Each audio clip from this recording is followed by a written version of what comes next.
మీ పేరండి? ఆంజనేయులు. ఊరు? గురిజాల. 2024 ఎలక్షన్లో గురజాల్లో ఎవరిని గెలిపిద్దాం అనుకుంటున్నారు? ఎరపతినేని శ్రీనివాసరావు గారిని. ఎందుకని? అతని అభివృద్ధి పనులు బాగా సక్రమంగా చేశారు. ఏం చేశారు మీకు? ఆయన మా పొలాలకి బాటలకి ఒక రోజు కూడా వాన కుడితే పోలేకపోతాము.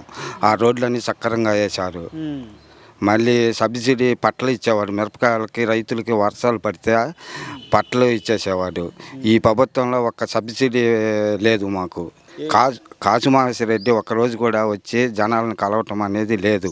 పొలాలు పోతే పొలాలు నట్టం అయితే ఒక్కరోజు కూడా కలిసిన పాపాన పోల.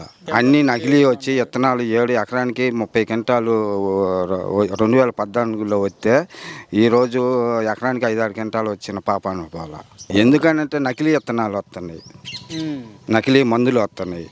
దాని మీద చర్యలు తీసుకుంటా ఉన్నారు కదా వాళ్ళు. ఏడు చర్యలు వాళ్ళే లంచాలు తీసుకెళ్ళి చర్యలు ఎక్కడా తీసుకోవాలా. అంటే గత ప్రభుత్వం హయాంలో బాగుందా మీకు? ఈ ప్రభుత్వం ఈ గత ప్రభుత్వంలోనే బాగుంది. అందుకని 2024లో టీడీపీకి ఓటేసి అత్యధిక మెజార్టీతో ఎరపతినేని శ్రీనివాసరావుని, చీకటి దేవరాయల్ని గెలిపించుకుంటాం.